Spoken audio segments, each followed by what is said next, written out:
Halo semuanya, kembali lagi dengan saya Muhammad Firman Ramadan dari D3 Teknik Informatika PENS Kampus Sumeneb tahun 2020. Kali ini saya akan berbagi mengenai beberapa shell di Linux. Kemudian saya akan juga membahas history yang sebelumnya kita pernah gunakan. Kemudian saya juga di sini akan membahas sedikit tentang text editor di bawaan Linux yaitu V editor, kode editor, text editor maksud saya. Dan seperti di video sebelumnya, saya masih dibimbing oleh Bapak Taufikur Rahman sebagai dosen dari pengampu mata kuliah Praktikum Sistem Informasi. Kita langsung saja. Ketika kita menggunakan sistem operasi Linux, tentunya kita tidak akan terlepas dari yang namanya terminal, yang dari awal kita gunakan untuk mengetik perintah-perintah yang ada di Linux ini. Nah, sebenarnya apa sih itu terminal? Terminal sendiri sebenarnya itu merupakan shell, teman-teman. Nah, apalagi itu shell? Nah, shell itu merupakan command eksekutif yang artinya shell ini merupakan program yang akan menjalankan instruksi yang kita ketikkan. Jadi, apapun yang kita ketikkan, kemudian sama si shell ini akan diproses. Dan jika program itu ada, dia itu akan diproses ke program tersebut. Jika tidak ada error, akan menampilkan error. Misalnya kita akan menampilkan, misalnya gini, kita akan mengetikkan di sini di terminal kita, itu akan mengetikkan apa ya? Yang contohnya nggak ada, misalnya task manager, kan nggak ada di Linux. Task manager seperti ini. Dia akan error. Nah, artinya itu perintah yang kita ketikkan itu tidak ada. Nah, namun ketika perintah itu ada, itu akan dieksekusi gitu, teman. Akan dikerjakan job tersebut. Nah, sebenarnya di Linux sendiri itu terdapat beberapa shell yang bisa kita gunakan. Salah satunya itu yang kita gunakan saat ini adalah bash. Bash, kemudian ada SH, kemudian ada CSH yang merupakan pengembangan dari SH. Nah, ketika kita berbicara SH, kita kan dari awal sudah menggunakan ketika kita menggunakan bash, dan kan dari awal kita sudah menggunakan bash ya, teman-teman. Terminal ini bisa kita sebut bash juga. Nah, jadi di dalam bash sendiri itu akan menampilkan seperti ini, teman-teman, seperti yang kita lihat seperti ini. Nah, gini. Nah, apa sih maksudnya ini? Nah, pertama, yang saya highlight ini, nah, semoga terlihat, merupakan username yang dari yang kita loginkan. Di sini username-nya namanya lauksmile_ctrl. Kemudian di sini ada add. Kemudian yang kedua ini merupakan nama komputer atau hostname. Kemudian di sini ada, setelah titik 2 ini ada working directory, di mana tanda cacing ini merupakan tanda cacing ini nih merupakan arti dari tempat dari home dari username yang kita gunakan saat ini. Nah, kemudian teman-teman, di bash juga, ketika kita menggunakan bash, kita itu ada dua tanda sebenarnya. Di sini kita berada pada tanda dolar ya, teman-teman.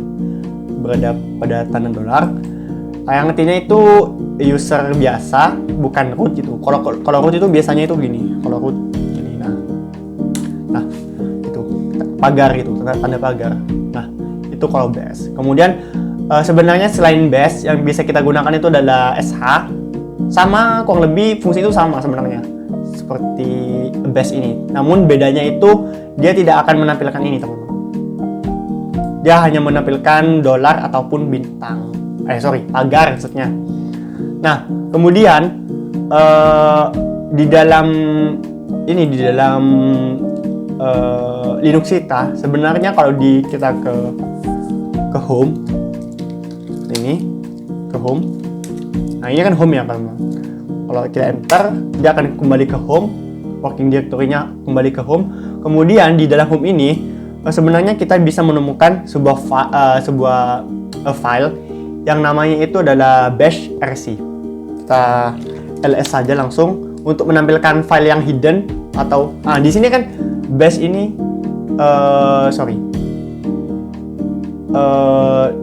file bash rc ini merupakan file hidden ya, yang diawali oleh titik. Untuk menampilkan itu kita perlu menampilkan menggunakan flag min a.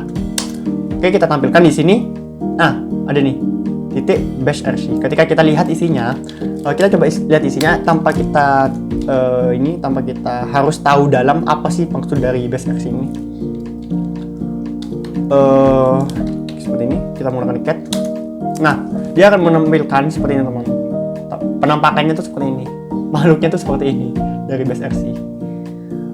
Ini sebenarnya merupakan program ya teman-teman, program. Nah, fungsi dari bash rc sendiri merupakan ini kan file ya teman-teman.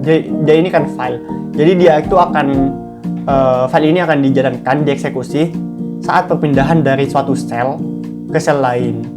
Jadi bash ini akan dijalankan ketika kita berpindah dari suatu bash ke bash lain. Seperti ini, misalnya contohnya kita menggunakan sh tadi. Nah, file bash rc ini akan dieksekusi, akan dijalankan. Kemudian kita juga sebelumnya kan sudah menggunakan perintah history. Kita clear dulu di sini. Oh iya teman-teman, saya tadi lupa ini. Ada yang saya lupa. Nah, di sini sebenarnya kita tadi ini. Nah, dia di sini kita menggunakan shell dengan shell yang kita gunakan itu bash versinya 4.4.20. Nah, sebenarnya tampil tadi. Nah, sebenarnya kita juga bisa menggunakan sh. Caranya itu cukup mudah. Misalnya kita mau menggunakan sh yang biasa dulu, seperti ini teman-teman, sh. Kemudian kita enter saja. Nah, dia akan menampilkan dolar yang seperti yang saya jelaskan tadi. Dia akan menampilkan dolar. Ketika kita exit, dia akan kembali ke bash lagi. Nah, seperti itu. Kalau kita menggunakan root, kan itu pakai sudo ya di Linux, di Ubuntu. Nah, kita eksekusi saja langsung. Dia meminta password saya. Oke. Nah, dia bedanya itu sekarang dia itu pakai pagar. Nah, ketika kita exit, dia akan kembali ke bash lagi. Nah, gimana kalau misalnya kita mau mengeksekusi bash dari sebagai root gitu, bukan sebagai Logsmile ctrl? Caranya itu cukup mudah, cukup ketikkan saya gini aja, bash. Nah, sudah bash, kemudian karena tadi passwordnya sudah dimasukkan, jadi dia langsung saja mengeksekusinya. Di sini yang perlu kita soroti, username-nya sekarang bukan Logsmile ctrl lagi, melainkan sekarang root. Gitu. Kemudian sama juga add nama hostname-nya, kemudian di mana dia berada. Sekarang kan saya ada di pwd-nya itu ada di home. Jadi kalau ini, nah home, ada di home. Nah, di sini juga saya jelaskan tadi, dia itu akan menampilkan bintang sebagai tanda kalau kita itu menggunakan root untuk mengeksekusinya. Nah, kita balik ke ini lagi teman-teman, exit dulu. Kita balik ke sh lagi. Kalau menggunakan sh kita kayak gimana ya? Fetch. Seperti yang saya jelaskan tadi, sebenarnya kita bisa mengeksekusi perintah-perintah yang ada di bash ini melalui sh. Cuma bedanya ya agak ditampilkan kayak user, terus kemudian hostname-nya sama working directory itu nggak ditampilkan. Nah, kita coba aja langsung neofetch di sini. Pertama kan saya menggunakan neofetch ini untuk dalam bash. Di sini saya menggunakan neofetch-nya akan saya eksekusi lewat sh-nya. Oke, dia juga tampil sama teman-teman, karena kita pada dasarnya itu sama. Dia juga menampilkan ini teman-teman, shell-nya itu tetap bash 4.420. Jadi teman-teman kalau misalnya jangan bingung kalau misalnya ada orang-orang yang bilang bash atau shell, itu sebenarnya hal yang sama, fungsinya juga sama. Nah, kita exit saja. Kita menggunakan bash lagi, bash yang user biasa gitu. Kemudian sebenarnya kan di video yang lalu kita juga pernah menggunakan perintah Linux itu history. Kita akan menggunakan history lagi. Nah, ketika kita menggunakan history, oh ya, kembali lagi, what is history ya? Oke, what is lagi history.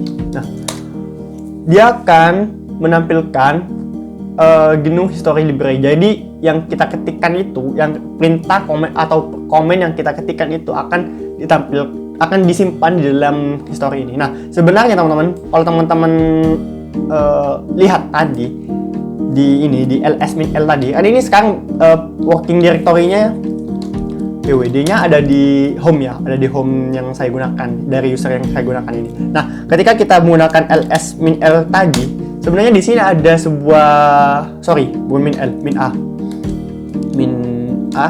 Nah, sebenarnya ada sebuah file yang diawali oleh titik dengan nama history. Mana ya? Saya kesulitan mencarinya. Oke, seperti mana itu? Oh ini, ini bash history. Nah, oke, nah kalau kita cat nih, cat si bash underscore history,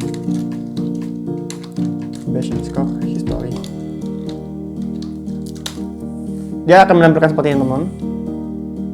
Akan menampilkan seperti ini. Ini merupakan file, teman-teman. Jangan lupa ini merupakan file. Jadi ketika kita menggunakan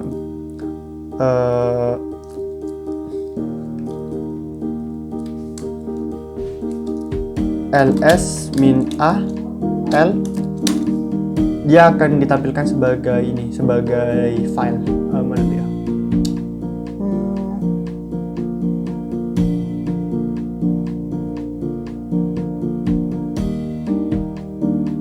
Nah, dia merupakan file bukan directory, teman-teman. Nah, sebenarnya ini merupakan history, teman-teman, merupakan database atau apa istilahnya? Database sebenarnya. Data yang akan ditampilkan di comment history. Nah, kita klik dulu, kita pakai history seperti ini. Nah, dia akan menampilkan sama seperti yang tadi. Kalau teman-teman tidak percaya, coba bandingkan saja sendiri. Di sini saya mencoba beberapa fungsi. Nah, ini merupakan history dari bash atau terminal yang pernah saya eksekusi di dalam terminal ini. Dia ada banyak sekali, sampai 2000-an. Nah, sebenarnya ini ujungnya itu nggak sampai nggak sampai dari 1 sampai 2000-an, dia itu akan di-cut sampai dengan berapa ya, saya lupa. Nah dia yang disimpan itu dari perintah ke 1024 sampai 2000-an. 2000 berapa tadi? 2023. Yang disimpan itu segitu. Nah, untuk selain menggunakan bash ini, selain menggunakan history ini, dia kan gunanya untuk menyimpan perintah-perintah kan. Jadi kita bisa menggunakan perintah yang telah kita ketikkan, itu gunanya history sebenarnya. Nah, gimana caranya? Nah, caranya itu misalnya kita mau mengeksekusi perintah ini, perintah yang ke 2004. Nah, 2004 ini caranya cukup mudah. Kita pakai tanda seru 2 kali, kemudian kita spasi itu kita ketikkan, setelah spasi ini kita ketikkan angka lainnya, misalnya 2004 ya, 2004 seperti ini. Nah, kita eksekusi aja, enter. Ini saya sepertinya salah ya. Story 2004, apa yang salah? 2004. Kok salah? Kok bisa?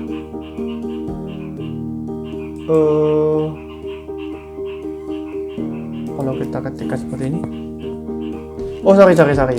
seharusnya itu nggak pakai spasi, kita langsung saja tanda seru 2 kali, kemudian 2004 nomornya, ini kan 2004, yang face itu yang 2004. Nah, kita coba saja langsung enter. Push, gak mau, kenapakah dia story.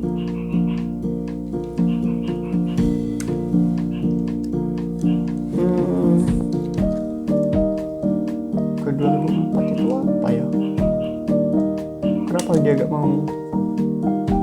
Teman-teman sebenarnya bisa menggunakan tanda atas terus dari perintah yang dari sini, menggunakan panah atas terus, kemudian misalnya kita mau ke atas terus, nih. Sini ada sebuah perintah yang tadi kita ketikkan, new flash misalnya, enter. Nanti akan menampilkan seperti ini, sama seperti yang tadi.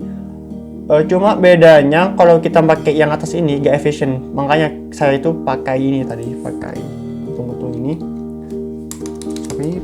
Kemudian nomornya itu berapa tadi ya, yang history, sorry saya lupa. Yang flash itu sekarang di baris 2010. Jadi ketika kita ketikkan seperti ini, kemudian 2010,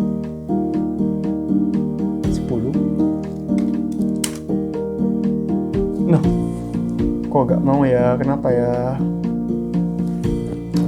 Baris ke, kalau kita ketikkan seperti ini teman, dia ini akan sebenarnya sama juga seperti history. Walaupun teman-teman ini seperti history, mengakses history gitu loh. Kemudian ini akan merujuk pada si atas ini. Kalau kita ketikkan clear seperti ini, misalnya clear, ketika kita menggunakan 2 kali pentung seperti ini, dia akan juga mengeksekusi perintah yang di atasnya. Kemudian sebenarnya pakai ini bisa teman-teman, seharusnya teman-teman, saya lupa. Nah, oke. Ya, saya akan mencoba untuk mengeksekusi perintah nomor 2027.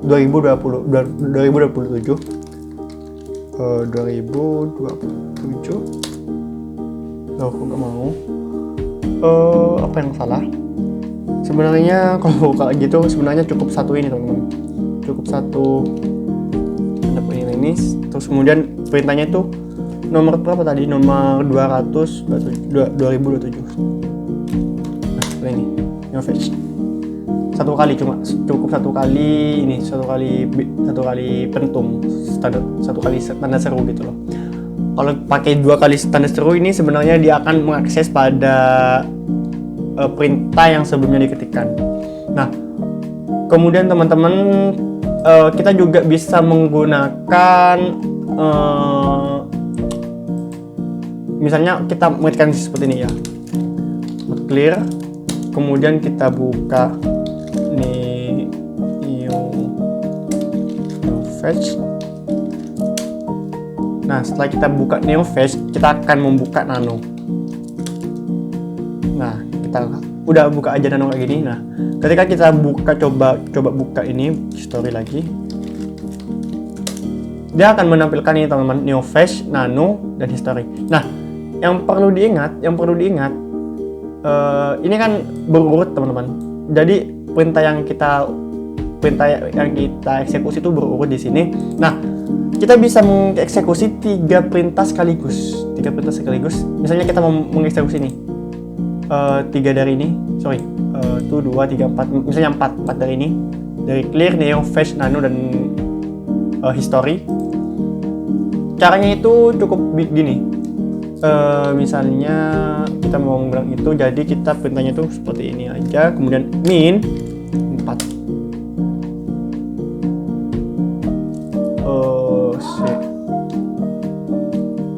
Oke. Min 4, ulang lagi. Wis.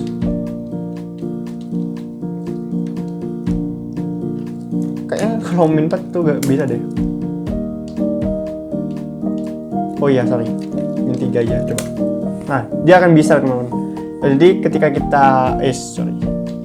kita buka history, dia akan menampilkan seperti yang tadi, clear, nano dan history ini. Clear dan nano history. Sorry. Ini benar. Dia akan menampilkan 3 perintah dari awal. Kita coba ulang. Kita coba buka history lagi. Nah, history, clear history. Kita coba pentung seperti ini dan 3 seperti ini, min 3. Enter. Di atas ini pasti dia tuh clear, kemudian baru dia akan menampilkan history lagi. Soalnya 2 kali history gitu teman-teman. Nah, benar kan, dia akan menampilkan 2 history lagi. Nah, oke teman-teman. Ini sebenarnya perintah ini gak perlu banyak digunakan. Yang min tadi, yang 3 perintah sekaligus itu gak banyak digunakan. Yang banyak digunakan itu yang ini, yang pentung, kemudian nomor historinya, misalnya 2015, yang itu yang banyak digunakan biasanya. Nah, jadi menggunakan kita gitu loh, gak perlu kita ketikkan dari awal lagi. Nah, kemudian teman-teman, selain menggunakan itu, kita juga bisa menggunakan Ctrl P, sama seperti tanda panah atas yang biasa saya gunakan. Teman-teman coba deh pakai panah atas sama ataupun Ctrl P, itu bisa. Jadi Ctrl P ini akan mengembalikan perintah sebelumnya yang kita ketikkan gitu loh. Nah, nih perintah yang sebelumnya kita ketikkan itu clear, ada history.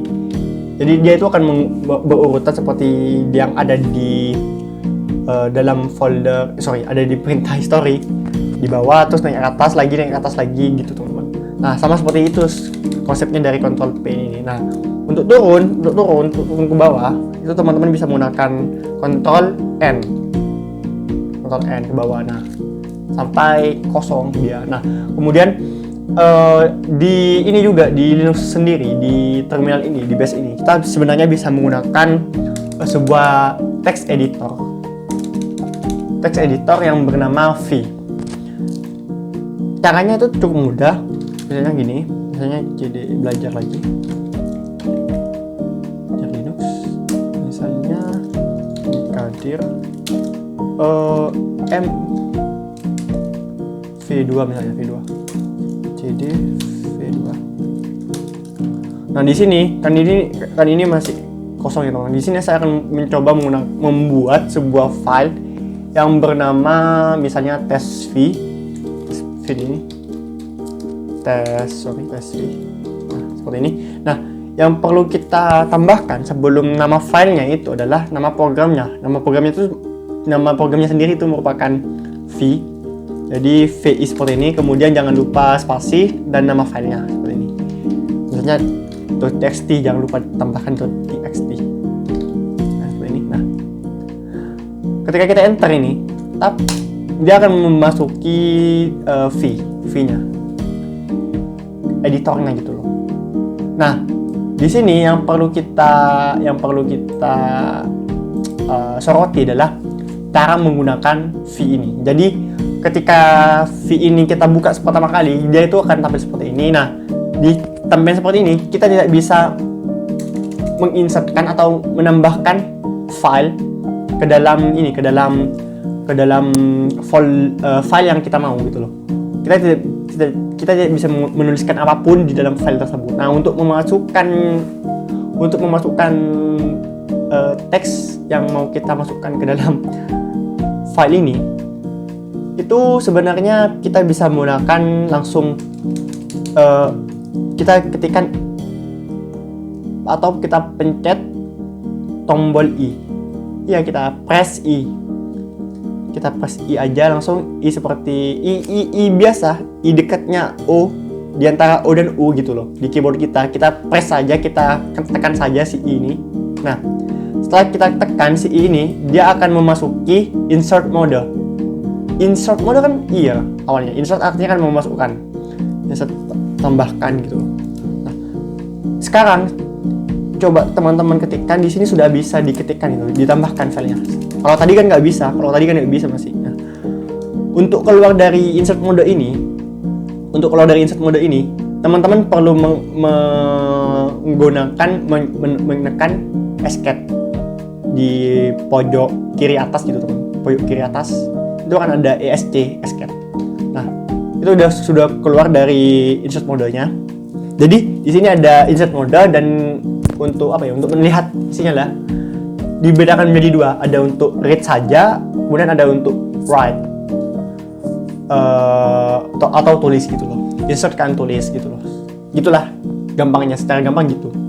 Jadi untuk menambahkan file, kita pencet lagi I, kemudian kita masukkan misalnya hi there, seperti ini. Nah, kita bisa menggunakan enter juga di sini seperti ini. Nah, misalnya apa kabar. Nah, untuk menyimpannya kita perlu keluar dari insert mode ini. Caranya escape lagi, kemudian ketikkan titik 2 ini di bawah. Teman-teman perhatikan di bawah, sekarang dia itu sudah berubah menjadi gini.